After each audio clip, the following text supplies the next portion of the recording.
Next ఎర్ర తోట ఇది కూడా అంతే అండి, కట్ చేసేసి తీసేద్దాం.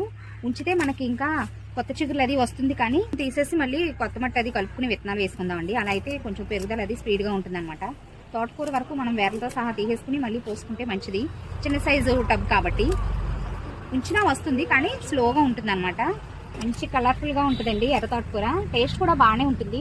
మనం పప్పులో వేసుకోవచ్చు, ఫ్రై లాగా చేసుకోవచ్చు, పులుసు చేసుకోవచ్చు. కాకపోతే నార్మల్ తోటకూర ఏమో మనకి గ్రీన్ కలర్ అలా ఉంటుంది, ఇది వచ్చేసి రెడ్ కలర్ అనమాట. కొంచెం చేడు పట్టింది ఈ మధ్య అండి, ఒక 4-5 రోజుల నుంచి స్టార్ట్ అయింది. ఇంకా కోసేద్దాం కదా అని చెప్పి నేను నీమ్ ఆయిల్ అది స్ప్రే చేయలేదు. చిన్న టబ్లో కూడా చూసారా ఎంత హైట్గా హెల్దీగా పెరిగిందో. మనం ఇచ్చే ఎరువులు, లిక్విడ్ ఫర్టిలైజర్స్ వల్లే ఇంత మంచిగా మనం దిగుబడి అనేది తీసుకోగలుగుతున్నాము.